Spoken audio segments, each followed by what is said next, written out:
अहिंसा एवं करुणा के अवतार श्रवण भगवान महावीर के पावन पुनीत चरणों में सादर कोटि कोटि वंदन अभिनंदन। उपस्थित धर्म प्रेमी बंधुओं, माताओं एवं बहनों, आप लोग श्रवण कर रहे हैं वीतराग श्रवण भगवान महावीर की अमृतमय वाणी श्री ठाणांग सूत्र के माध्यम से। ठाणांग सूत्र में पहले ठाणे की चर्चा आपके सामने चल रही है। पहले ठाणे में आगे कहा है काल को लेके, समय को लेकर के, कि एक अवसर्पणी काल होता है और एक उत्सर्पणी काल होता है। काल का हमारे यहाँ ये दो विभाजन किए गए हैं, एक अवसर्पणी काल और एक उत्सर्पणी काल। अवसर्पणी काल क्या है? जिस काल में प्राणियों की आयु, शरीर आदि का क्रमशः घटते घटते जो घटते जाएं, उसे अवसर्पणी काल कहते हैं। अव कहते हैं नीचे जाना, और दूसरा है उत्सर्पणी काल। उत कहते हैं ऊपर को जाना, विकास की ओर जाना। तो उत्सर्पणी काल के लिए कहा कि जिस काल में आयु, शरीर आदि अनेक प्रकार की वृद्धियां हो, विकास हो, उसे उत्सर्पणी काल कहते हैं, जहां चीजों का विकास होता है। और यूं कहो कि धीरे धीरे हम अपने जीवन में दुखों से सुखों की ओर बढ़ते हैं और जीवन में अच्छा अच्छा अच्छा होता चला जाता है। तो ये अवसर्पणी और उत्सर्पणी, ये दो काल बतलाए गए हैं। और अवसर्पणी काल और उत्सर्पणी काल के 6 आरे हैं। चक्र कहें, आरे कहें, उनके खंड कहें, एक ही बात है। तो इनको काल को समझने के लिए 6 खंड किए गए हैं। 6 जो हैं अवसर्पणी के और 6 उत्सर्पणी के। तो ये जो हैं आरे हैं, और इनके बारे में कहा जाता है कि अवसर्पणी काल का जब पहला आरा यानी समय चल रहा होता है, तो वह समय अति सुखमय होता है। उसमें सुख की बहुलता रहती है, सुख ज्यादा रहता है। जब दूसरा आरा अवसर्पणी काल का चलता है, तो उस समय अति सुखमय के स्थान पर बदल करके केवल सुखमय स्थिति रह जाती है। सुख है लेकिन अति सुख नहीं है। ये दूसरे आरे में ऐसा होता है। और तीसरे आरे में इसको बोलते हैं ज्यादा सुखमय, कि इसमें फिर सुख जो है बढ़ जाता है।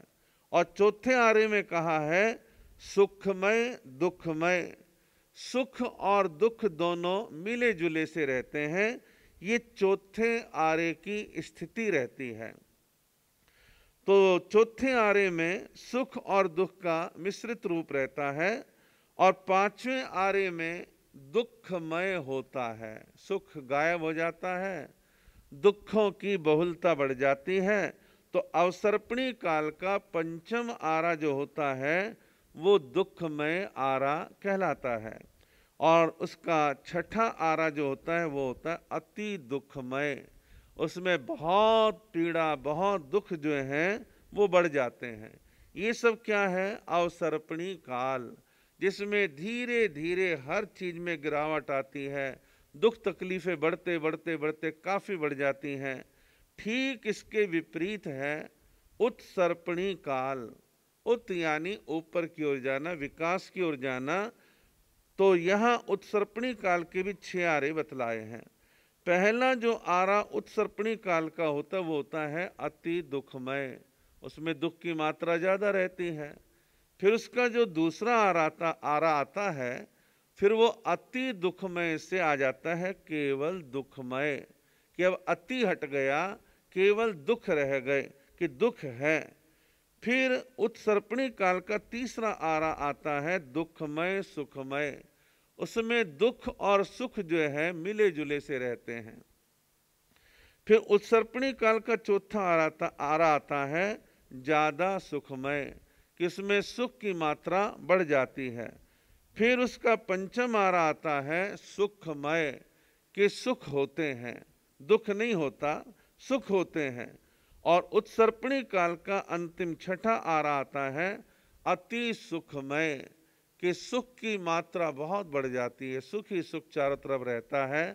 और बड़ा अच्छा वातावरण उस काल में देखने में आता है। तो ये अवसर्पिणी उत्सर्पिणी के 6 आर्य बतलाए गए हैं। इनकी डिटेल बहुत से ग्रंथों में देखने में आती है। तत्वार सूत्र में मिल जाएगा आपको। इसी प्रकार कुछ अपने आचार्य श्री हस्तिमल जी महाराज का द्वारा लिखित जैन धर्म का मौलिक इतिहास, उसमें बड़े विस्तार के साथ इन आर्यों का वर्णन दे रखा है, और कभी समय रहा आपको सुना भी सकते हैं। और फिलहाल इन सूत्रों को आगे बढ़ाना है। आगे ठाणांग सूत्र के दूसरे ठाणे में, अब दूसरा ठाणा प्रारंभ करते हैं। दूसरे ठाणे में एक सूत्र दिया है, राग बंधने चेव द्वेष बंधने चेव, कि राग और द्वेष ये दो बंध हैं। जैन परंपरा में नव तत्वों में एक तत्व है बंध तत्व। बंध तत्व का मतलब है जिन जिन प्रवृत्तियों के द्वारा, कार्यों के द्वारा कर्म का बंध होता है उसे बंध तत्व कहते हैं। तो यहाँ राग और द्वेष के द्वारा कर्म बंधन की बात की चर्चा की गई है। हमारे यहाँ शास्त्रों में कहा है, रागो या दोषो विय कमवियम, कि राग और द्वेष ये दो कर्मों के बीज हैं। कर्मों के बीज का अभिप्राय है कि जिस व्यक्ति के जीवन में राग और द्वेष की प्रवृत्ति अधिक मात्रा में होगी, वह राग और द्वेष की वृत्ति के द्वारा अपने जीवन में कर्म का बंधन बांधेगा। बहुत सारे लोग कहते हैं कि महाराज ठीक है, जीवन में द्वेष नहीं होना चाहिए, लेकिन राग हो गए तो क्या हो गया। लेकिन राग और द्वेष ये दोनों जो हैं कर्म बंधन के हेतु जो हैं कहे गए हैं। और इनके बारे में आगमकार एक उपमा देते हैं कि बंधन तो बंधन है, चाहे राग का हो या द्वेष का हो। फिर इसको बाहर की उपमा दे के कहते बंधन तो बंधन है। आपके हाथ पांव की बेड़ियां लोहे की हैं, सोने की हैं, चांदी की हैं, कैसी हैं, लेकिन वो बंधन तो बंधन है। सोने की बेड़ी लग गई तो ये मतलब नहीं आप बहुत बड़े खुश होने लग जाएं कि भाई सोने की बेड़ी तो बहुत अच्छी लग रही है, ऐसा नहीं है। बेड़ी यानी बंधन। तो बंधन जीवन में जो है दुख का कारण है, और इस बंधनों को तोड़ने के लिए ही धार्मिक जगत में पुरुषार्थ करने की बात कही जाती है कि जीवन में कर्म बंधन से मुक्त होने के लिए आप साधना के विभिन्न प्रकार जो है अपने जीवन में अपनाते हैं। और इन राग द्वेष में सबसे पहले हम चर्चा करें राग के बारे में। जहां तक राग की बात है कि व्यक्ति में राग कई कारणों से देखने में आता है। कई बार जीवन में किसी वस्तु, किसी व्यक्ति, किसी स्थान, किसी पदार्थ के प्रति मन में बड़ा राग भाव आ जाता है, और उसकी आसक्ति, उसका राग, उसका मोह बहुत बढ़ जाता है, और हम उस राग के चक्कर में आकर के कई चीजों को कुचलने में, दमन करने में हम बाज नहीं आते हैं। अब जिस व्यक्ति के दिल दिमाग पे भूत सवार है कि सारी संपत्ति, सारा वैभव मेरे घर में समा जाए, दुनिया जाए भाड़ में, तो दुनिया पर अन्याय अत्याचार करने से वो बाज नहीं आएगा, वो जुल्म करने से बाज नहीं आएगा। अभी जिस बदमाश का अंत किया गया कानपुर के पास, तो उस विकास दुबे के जीवन के बारे में कल मैं पढ़ रहा था न्यूज़पेपर में। अवैध जमीनें खरीदना, अवैध जमीनों पर कब्जे करना, लोगों से जबरदस्ती जमीनें छीनना, और बड़े अफसरों को प्लॉट जो है गिफ्ट में देना, फार्म हाउस गिफ्ट में देना, संबंध बनाना, अपार संपत्ति देश में तो इकट्ठी की विदेश में भी प्रॉपर्टी खड़ी करी। और एक बार तो किसी बुजुर्ग ने अपनी जमीन पर अंगूठा लगाने से मना कर दिया, तो अपने गुर्गों से कहा अंगूठा नहीं लगाते जाओ, उसका अंगूठा ही काट के ले आओ, और उसके अंगूठे को स्टाम्प पेपर पर लगा दिया जहां लगाना था। ऐसे ऐसे अन्याय अत्याचार कौन करते हैं? जिन्हें वस्तु व्यक्ति स्थान से राग मोह आसक्ति हो जाती है, वो लोग ऐसा काम करने के लिए तत्पर रहते हैं और वो कोशिश करते हैं कि जीवन में हम सब कुछ हासिल करते चले जाएं। साधुओं के जीवन में राग की जहां तक बात है कि साधु के जीवन में राग की कमी थी तो घर गृहस्थी छोड़ करके आया और दीक्षा ली, वैराग्य था। लेकिन दीक्षा लेने के बाद भी कई बार राग कई रूपों में देखने में आता है। वो राग बहुत पर्याप्त मात्रा में तो नहीं होता, लेकिन आंशिक रूप से वो राग कई बार साधु जीवन में भी आ जाता है। वस्त्र के प्रति राग आ गया कि कपड़ा मिल रहा है तो पर्याप्त मात्रा में कपड़ा लेके पोटला बांध के रख लो, फिर पता नहीं मिले या ना मिले। लेकिन ऐसा नहीं है, आज के ज़माने में तो कपड़ा मिल बड़े अच्छे चल रहे हैं। इंपोर्ट एक्सपोर्ट करके देश में कपड़े की कोई कमी होने का प्रश्न ही पैदा नहीं होता। तो आसक्ति के मारे कि ले लो ले लो ले लो, मिल रहा है तो ले लो, झपट लो, ये प्रवृत्ति गलत है। पात्रे का सेट साधु के पास होता है, लकड़ी के पात्र जो उसकी गोचरी आहार पानी भिक्षा में काम आते हैं। अब पात्रे का सेट आपके पास एक है, आपका काम चल रहा है, बड़ी अच्छी बात है। जब वो पात्रे का सेट धीरे धीरे धीरे धीरे खंडित हो जाएगा, एक एक पात्र किसी वजह से कमजोर होकर टूटता चला जाएगा, फिर श्रावक आपको और दे देंगे। लेकिन पात्रों के 2-4 सेट एक टाइम में रखना ये परिग्रह भी है और राग वृत्ति का एक रूप भी है। तो पात्र इकट्ठे करना एक राग और है, बड़ा विचित्र राग है और वो छूटता नहीं है किसी से। अपनी अपनी संप्रदायों का राग अपनी संप्रदाय की वृद्धि के लिए, विकास के लिए औरों से द्वेष करने के लिए तैयार है कि मेरी संप्रदाय का विकास हो, वो राग भाव है। तो दूसरों का कुछ माइनस में जाएंगे तभी तो हमारा विकास होगा। तो बड़े बड़े हमारे महारथी केवल इसी काम में लगे रहते हैं, मेरा क्षेत्र, पराया क्षेत्र, क्षेत्र के विकास के लिए राग द्वेष बहुत देखने में आता है। तो इस प्रकार की प्रवृत्ति नहीं होनी चाहिए। एक बार का प्रसंग है, एक महान आचार्य गांव गांव नगर नगर डगर डगर विहार करते हुए एक शहर की ओर, नगर की ओर पधारे।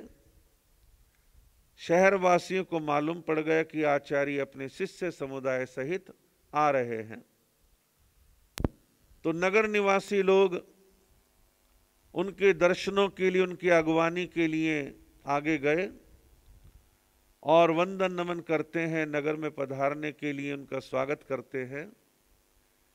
एक सेठ ने आगे बढ़ के आचार्य से थोड़ा मौका देख के, एकांत देख के कहा, आचार्य प्रवर, मेरे घर में कुछ कीमती कपड़ा आया है और वह कीमती कपड़ा जो है बड़ा अच्छा है, अच्छी क्वालिटी का है और वह सर्दी के मतलब का है। कुछ गर्म शॉल मेरे यहाँ पर आई हैं, आप उनका उपयोग करें, अपने शिष्यों को दें, ऐसी मेरी भावना है। और आप मेरे घर पधार करके उस कीमती शॉल को लेने की कृपा करें। शॉलें आई हैं। आचार्य समय निकाल करके उस श्रावक के यहाँ गए, गरम शॉल देखी, बहुत सारी शॉल थी। तो अपने शिष्यों के हिसाब से आचार्य ने शॉल देखी, बड़े उत्कृष्ट भाव से उस सेठ जी ने आचार्य प्रवर को शॉल चादरें बहराई। अब गरम शॉल चादरें लेके आचार्य आए। उन्होंने देखा ठंड का मौसम प्रारंभ हो गया है, अपने शिष्यों को एक एक शॉल उन्होंने दे दी और एक एक शॉल देने के बाद कहने लगे, देखो ठंड बढ़ने लगी है, इस शॉल को ओढ़ो और अपने अपने काम में लो।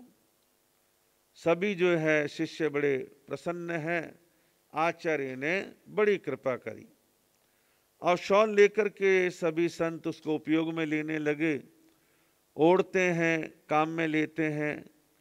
लेकिन आचार्य ने क्या देखा, एक शिष्य ऐसा है जिसने शॉल को आज तक अभी तक नहीं ओढ़ा है। उस शॉल को फोल्ड करके, तह करके, मलमल का कपड़ा ऊपर से पोटली के रूप में लगा करके, गांठ लगा करके संभाल के रख रखा है। और आचार्य ने यह भी देखा कि मेरा ये शिष्य सुबह शाम अपनी शॉल को खोल करके देख लेता है। तो ऐसा मन में विचार आया, आचार्य कमाल है कि देखो कि शिष्य के मन में चादर के प्रति, शॉल के प्रति कितना राग भाव है।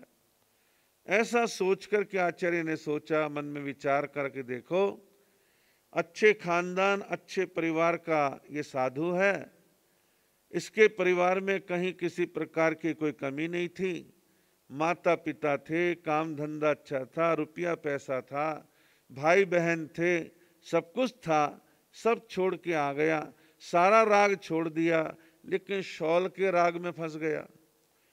तो आचार्य विचार करने लगे, मैं आचार्य हूँ, इसका गुरु हूँ, मेरा कर्तव्य है कि इसके राग के बंधन को तोड़ूं, इसके राग को झटका दूं। तो आचार्य ने मौका देख करके कि जब वो शिष्य जंगल पानी शौच की क्रिया के लिए बाहर गया हुआ था, तो आचार्य अपने पाटे से उतरे, उसके आसन के पास गए और शॉल वाली पोटली उठाई, अपने पाटे पर लाए और मलमल का कपड़ा हटा करके शॉल को निकाला। कोई दाग नहीं, कोई धब्बा नहीं, बिल्कुल नहीं। तो आचार्य शॉल को इस ढंग से फाड़ा कि फाड़ फाड़ करके शॉल में से कई रुमाल बना दिए। रुमाल बना दिए। रुमाल बनाने के बाद बाकी के संतों को बुलाया और एक एक रुमाल गरम शॉल वाला अपने अन्य शिष्यों को बांट दिया। एक रुमाल बचा करके अपने पास रख लिया। अब वो शिष्य शौच की क्रिया से बाहर से निवृत्त होकर के आया और आकर के अपने सामान को, अपने आसन को देखा और रोजाना की भांति अपने उसी शॉल को फिर देखने लगा। देखता है तो दंग रह गया, आज तो शॉल गायब है। शॉल गायब है तो बाकी के अपने अन्य गुरु भाइयों के पास गया और गुरु भाइयों से, संतों से कहने लगा कि आप में से किसी ने मेरी गरम शॉल देखी है? सब संतों ने कहा हमने तो नहीं देखी, ना हमने तुम्हारा सामान देखा, ना हमने छुआ, ना हमें मालूम, हमने तुम्हारी शॉल नहीं देखी और हम किसी दूसरे का सामान क्यों छेड़ेंगे, तो चोरी कहलाती है। तो सुन करके भुनभुनाने लगा, कमाल है, ये साधुओं का संग है, चोरों का संग है। अनेक तरह की प्रतिक्रिया उसके मन में चल रही है। अब वो अपने आचार्य, अपने गुरु के पास आया। गुरु से कहने लगा, गुरुदेव ये साधुओं का संग है, चोरों का संग है। आचार्य ने कहा क्या बोलते हो, संभल के बोलो, ऐसा नहीं बोला करते। कहा कि गुरुदेव मेरी गरम शॉल थी, मलमल के कपड़े में बंधी थी, ना जाने किसने ले ली, रोजाना थी, आज नहीं है। आचार्य ने कहा अच्छा बात सुन, तेरी शॉल मैंने ली, मैंने फाड़ी, फाड़ फाड़ के उसके रुमाल बना दिए, सबको बांट दिए, एक रुमाल बच्चा वो तू भी ले ले।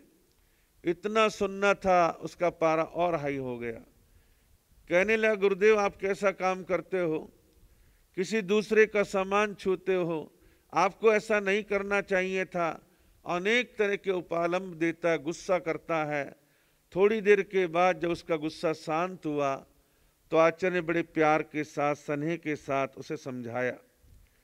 कहने लगे बात सुन, मुझे पता है तो किस घर परिवार का बच्चा है, तेरे घर में धन दौलत, रुपया पैसा, जमीन जायदाद किसी की कोई कमी नहीं थी।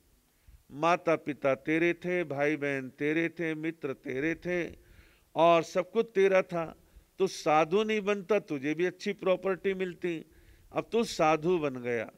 और मुझे आश्चर्य है, तूने माता पिता भाई बहन धन दौलत रुपया पैसा इनकी तूने आसक्ति, इनका राग तूने छोड़ा, इनका मोह छोड़ा, और यहां आकर के साधु बन करके तू एक शॉल एक चादर के मोह में उलझ गया।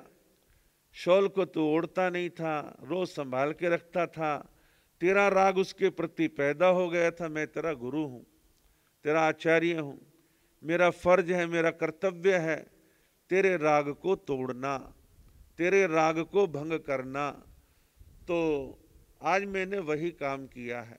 इस बात को सुनकर के उस साधु को भी लगा बात तो सही है, और गुरु चरणों में झुक जाता है, नम जाता है, माफी मांगता है कि हाँ, मैं पुद्गल की आसक्ति में, पदार्थ की आसक्ति में मैं लग गया, ये मेरे लिए अच्छा नहीं है।